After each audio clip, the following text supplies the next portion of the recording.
Good morning. It has been a turbulent week in fashion as luxury group Kering, the owner of prestigious luxury fashion brands such as Gucci, Saint Laurent, Balenciaga, Alexander McQueen, and others, has reported a 12% decline in sales, meaning they are closing 50 stores.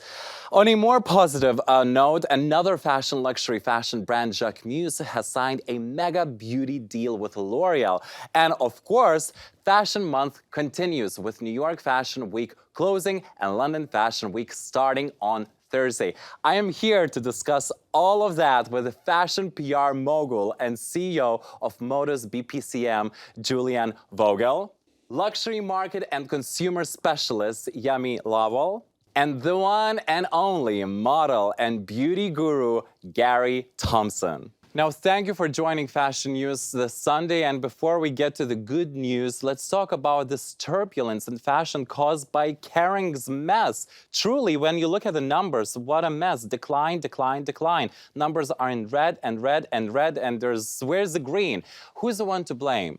The luxury slowdown, the product, or are there any other things that perhaps they're not communicating to us? YEMI.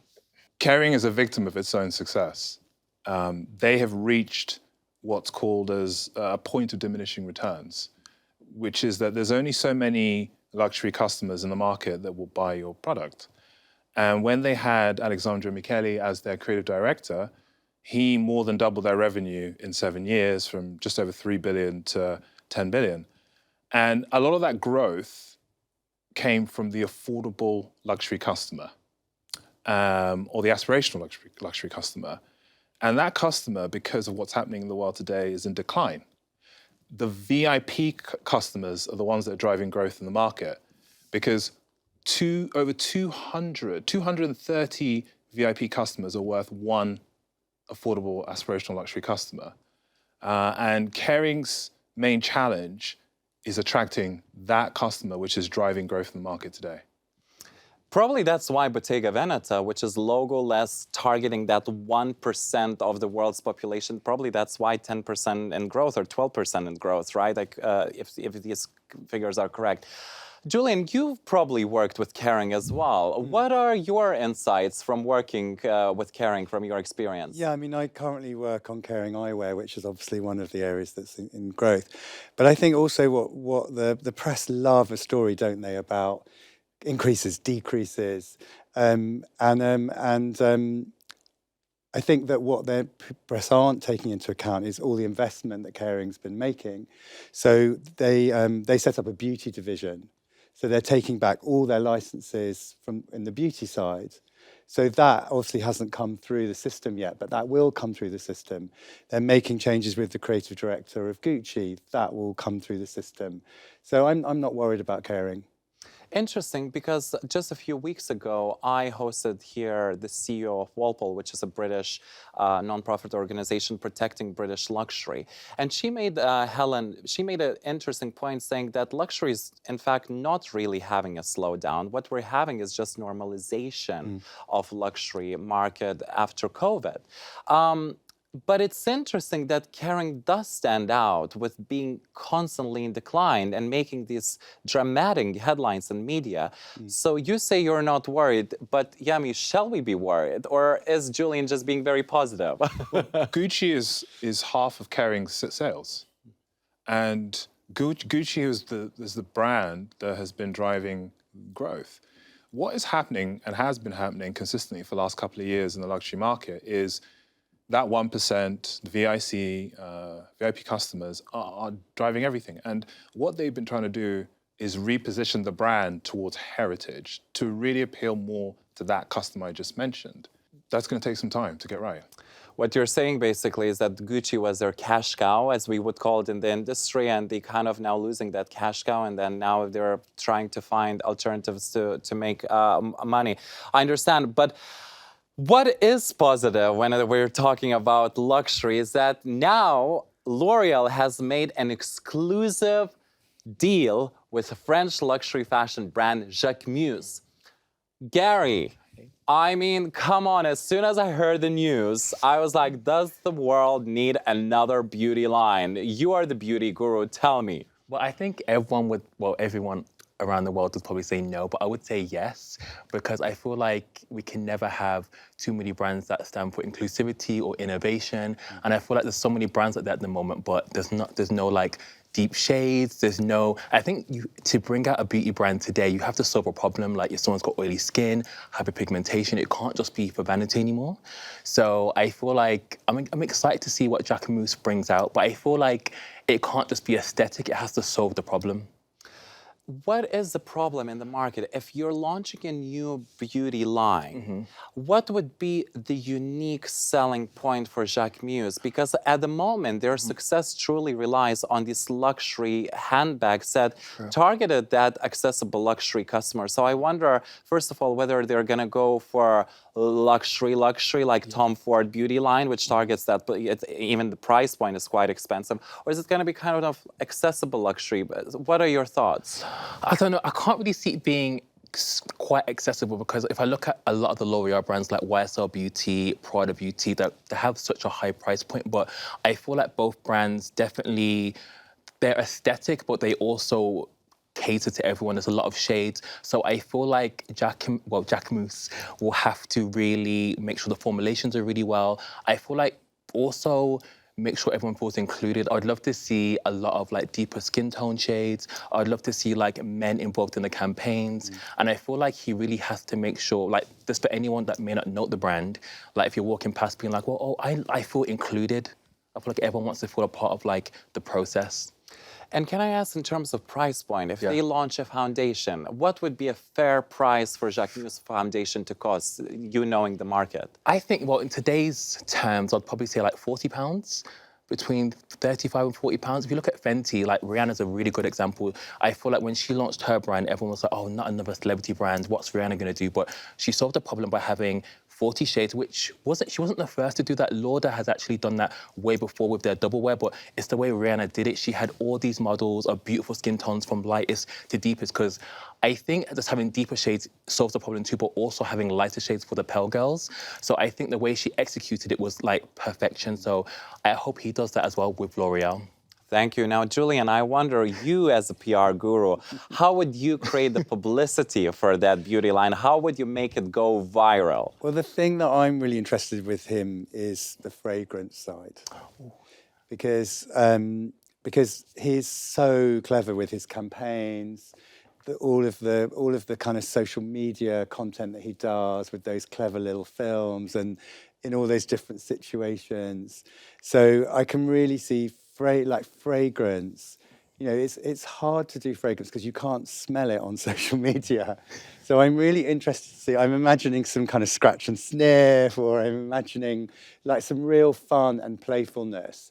And I can imagine, you know, everyone wanting some of those bottles, or, you know, maybe there'll be some coffrets or some objects that are scented.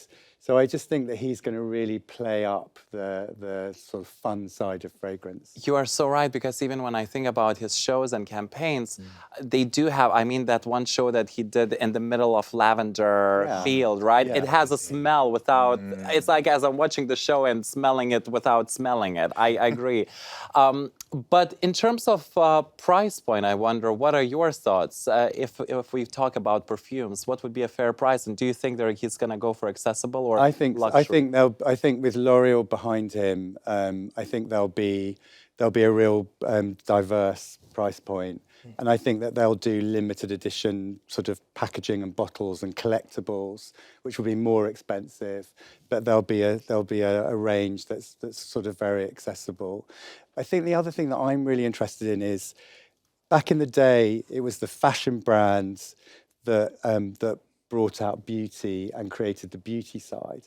And it's so interesting that you've got L'Oreal and Puig buying fashion brands. So you've got the opposite happening. So, and you know, and you obviously had Chanel with Chanel No. 5, and then the owners of Chanel No. 5 owning Chanel. So it's this interesting switch. There is a phrase, it's called una valetoris. It's Latin for together we are stronger. That is how the Roman Empire was mainly built. And luxury brands are like empires. L'Oreal is worth over 184 billion euros. Amazing. It turned over 40 billion euros last year. That is more than some European countries in terms of their GDP or the amount of goods and services they sell every year. L'Oreal's luxury beauty positioning is #1 in the world. And I think it's a very smart thing what they've done. I think it's the right thing for that brand.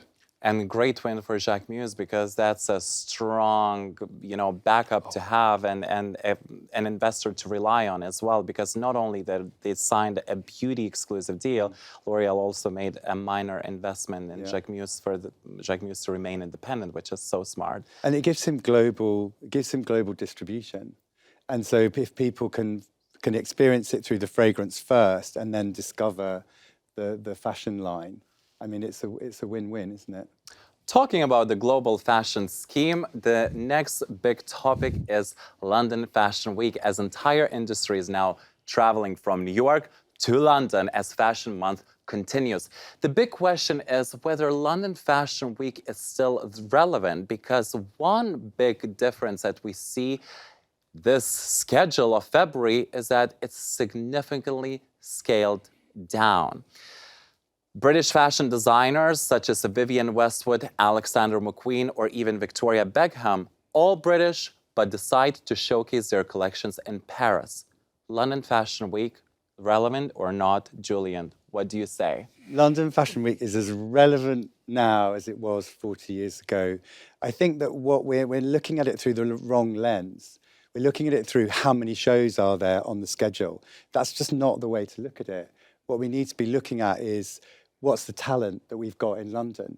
Look at all those international design studios. They're all headed up by British designers. They're not based in London. So what we're looking at is a recalibration of what the different cities stand for.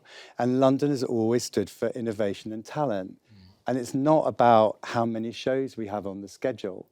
Look at last season. Look at what Paolo Kazan did.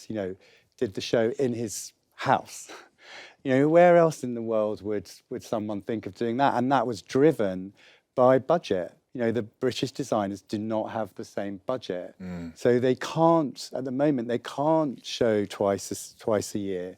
Some of them have chosen to skip a season, but they'll do a digital presentation or they'll do a showroom. So I'm not really worried. Again, I think that I can see why looking at the global fashion and looking at how London fits into it. But I think that we just have the best colleges, we have the best talent. What we need to look at is how we can support that talent. I agree. I think that's a real concern, and I think that is a real concern for the next management of British Fashion Council that is changing this June, because it's interesting, the people that are hurt by it most is the designers, because the designers who showcase during London Fashion Week, they say, well, even if I do showcase during London Fashion Week, I throw all the money in and it's expensive to produce a show. But the thing is that I'm not getting as much traffic as if I would if I showcase my collection in Paris and Milan, because now the buyers have their budgets cut, being, you have to choose where you want to go. They can't just now go to all 4 fashion weeks, most of them. The corporate budgets, the travel budgets are being cut. And it's interesting what British Fashion Council could do to support the relevance of London Fashion Week, so that designers still would want to showcase in London, not Paris, and not in Milan. I think one of the things that they could do is, because I agree with you, as a PR, we're looking at, are the international editors coming? Are the international buyers coming? And that has reduced. And I think that what they could do is they could actually support the British fashion designers and do something in Paris. And maybe actually it should be fully funded. So they do their presentations or they do their shows in London, but then when Paris Fashion Week's going on, there's a sort of British showcase. And it's on the schedule, and all of those buyers, and because let's face it, the buyers and the press want to come. They want to see those brands. I mean, I remember, I've worked with so many young designers, and what would happen is that Anna Wintour would come at a different time and see all of those designers. So if she couldn't come to London during Fashion Week, she'd come after Paris or she'd come at another time. But if there was something in Paris, not just at the moment there's a showroom, but the designers have to pay for it. There should be something, you know, is it the British consulate gives us a space and puts on this incredible showcase? I was thinking about, I just saw there was this amazing show called the Battle of Versailles, which was when the American designers all came to Paris, and it was Holston, and it was like the most exciting sort of showcase of American design. And I don't see why we can't do that, why we can't take over some fabulous space in Paris and showcase the sort of, you know, the cream of our designers. I agree, because the unique selling point of London Fashion Week is that we have been in London the innovators, the ones that kicked and pushed that creativity that resulted in Paris. Look at, you know, Alexander McQueen, Sarah Burton, Victoria Beckham, Kim Jones. All of them come from London, and they do really shape the fashion scene on a global scale. Well, that is it for this week's fashion news. Thanks to all of my guests and to you for joining us. Don't forget to follow me on TikTok, Instagram, and here on YouTube so you never miss a minute of fashion news, and subscribe to my weekly fashion newsletter. I will see you next week, and enjoy London Fashion Week. Mwah!